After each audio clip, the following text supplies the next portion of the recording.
చెప్తూ ఉన్నారు. కలెక్టర్ మేడ్చల్ సంతకం పెట్టాడని ఇదిగోండి ఒక మెమోని ఈ ల్యాండ్ క్లియర్ చేశారు. దీన్ని మీరు మనకి ఎందుకు రిజిస్ట్రేషన్ చేయరని అడుగుతున్నారు. ఈ వ్యక్తిని ఐడెంటిఫై చేశాం. ఇప్పుడే అధికారులకు చెప్పాను, వీళ్ళ మీద ఎఫ్ఐఆర్ కూడా బుక్ చేస్తున్నాం. సేమ్ ఇదే రకంగా ఇదే మేడ్చల్ జిల్లాలో 2/6/2026 డేట్తో స్పెషల్ డిప్యూటీ కలెక్టర్ ఈఎల్సీ పేరుతో మరొక బోగస్ సర్టిఫికెట్ ఇష్యూ చేసి దీన్ని కూడా రిజిస్ట్రేషన్ చేయాలని వాళ్ళు కోరుకుంటున్నారు. కానీ ఇది సాధ్యమయ్యే పని కాదు.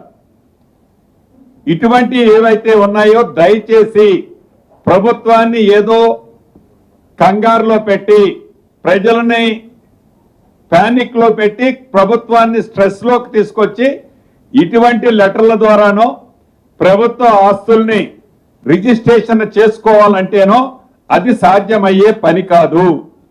దయచేసి అటువంటి ఆలోచనని డ్రాప్ కావాలని ఈ వేదిక ద్వారా ఇటువంటి ఆలోచన వ్యక్తులకి పదే పదే రిక్వెస్ట్ చేస్తున్నాను, గట్టిగా మందలిస్తున్నాను కూడా. ఈ ఇద్దరి మీద కూడా కేసు ఎఫ్ఐఆర్ బుక్ చేస్తున్నాం. అదే రకంగా CS7 CS14 ఇదొక డిబేటబుల్ సబ్జెక్ట్.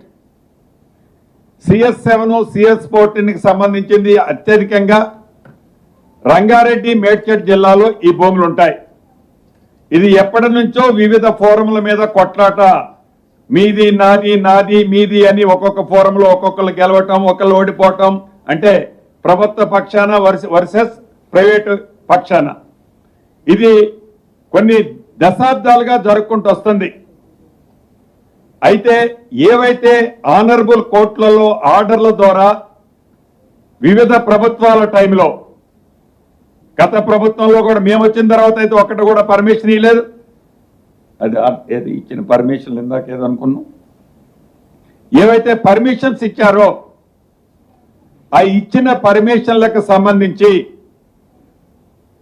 ఆనరబుల్ కోర్టులు ఇచ్చిన పర్మిషన్ల బేస్తో ఏవైతే పర్మిషన్స్ ఇచ్చారో అవి లేఅవుట్ల కోసం కానివ్వండి, లేకుంటే ఐరేజ్ బిల్డింగ్లకు సంబంధించింది కానీ, సబ్జెక్ట్ కండిషన్ ఆనరబుల్ సుప్రీం కోర్టులో ఏ కేసు అయితే పెండింగ్ ఉందో ఆ కేసుకు సంబంధించిన సబ్జెక్టుని ఆ డాక్యుమెంట్ లో మెన్షన్ చేసి, కేసు నెంబర్ మెన్షన్ చేసి, సుప్రీంకోర్టు తుది ఆదేశాల అనుసారం ఈ రిజిస్ట్రేషన్ చేస్తున్నట్లు అవి కూడా రిజిస్ట్రేషన్ చేయాలని నిర్ణయించడం జరిగింది.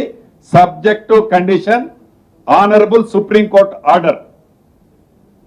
గతంలో హైకోర్టు ఇచ్చిన, హైకోర్టు ఫుల్ బెంచ్ ఇచ్చిన, లేకుంటే సుప్రీంకోర్టులో కింద బెంచీలు ఇచ్చిన, వీటన్నిటికీ సంబంధించింది ఫైనల్ గా సుప్రీంకోర్టు ఫుల్ బెంచ్ లో ఉంది కేసు. ఆ ఫుల్ బెంచ్ కి సంబంధించిన బేస్ తో ఇవి డిపెండ్ అయి ఉంటాయి. దీంట్లో మనం ఒకటి కూడా మళ్ళీ డిస్కస్ చేసుకోవాల్సిన అవసరం ఉంది. 2017లో ఆనాడు పిసిసి అధ్యక్షులు, ఈనాడు గౌరవ ముఖ్యమంత్రి గారు కూడా ఈ కేసు మీద చాలా కొట్లాడారు. ఇది కూడా CS7 CS14 కి సంబంధించిన అంశం. మీరందరూ వినాల్సింది. ఆ రోజున్న ప్రభుత్వంలోని ప్రముఖులు ఎస్ క్లాస్ బెంజ్ కారుని ఇచ్చారని, ఈ ఎస్ క్లాస్ బెంజ్ కారు కారణంగానే సుమారు 1509 డాక్యుమెంట్లు రిజిస్ట్రేషన్ అయ్యాయని, ఈ ఎస్ క్లాస్ బెంజ్ కారు కారణంగానే సుమారు 860 ఎకరాలు రిజిస్ట్రేషన్లు సుమారు 6 డాక్యుమెంట్ ద్వారా రిజిస్ట్రేషన్లు అయ్యాయని, ఆనాటి ప్రభుత్వానికి సంబంధించిన ఒక పత్రిక ఎండి ఆ ఎస్ క్లాస్ కారుని తీసుకున్నాడని, దీనికి సంబంధించిన అంశం ఆనాడు పిసిసి అధ్యక్షులుగా గౌరవ ముఖ్యమంత్రి రేవంత్ రెడ్డి గారు, ఈనాడు ఉన్న ముఖ్యమంత్రి గారు, ఆనాడు పిసిసి అధ్యక్షుల వారు దీన్ని రేట్ చేసిన సందర్భంలో దీని మీద ఎఫ్ఐఆర్ కూడా రిజిస్టర్ అయింది. రిజిస్టర్ అయి తప్పని పరిస్థితుల్లో ఆ డాక్యుమెంట్ని ఆనాటి ప్రభుత్వం చావు తప్పి కన్ను లొట్టబోయిందన్నట్లు తప్పును అంగీకరించకుండా గుసాయించుకుంటా వాటిని డాక్యుమెంట్లీ స్టిల్ ఈ కేసు ఇస్ పెండింగ్. అంటే ఇదే టైంలో కూడా సేమ్ స్టోరీ రిపీట్ అయింది. ఆనాడు కూడా ముందు సిఎస్ ఏదైతే 22A అనే అంశాన్ని లేవనెత్తి ఈ 22A అంశం ద్వారా ఇటువంటి అన్నిటిని కూడా పుష్ చేసే కార్యక్రమాన్ని చేపట్టారు. అంటే వారి స్వలాభం కోసం నిజంగా జెన్యూన్ ఉన్న వాటిని మేము జెన్యూన్ చెప్తున్నాం, జరిగినవి ఏమని ఉంటే జరిగినాయి అని చెప్తున్నాం. వారి స్వలాభం కోసం వారికి సంబంధించిన అంశాలు ఏవైతే ఉంటాయో ఆ అంశాలని పుష్ చేయటం కోసం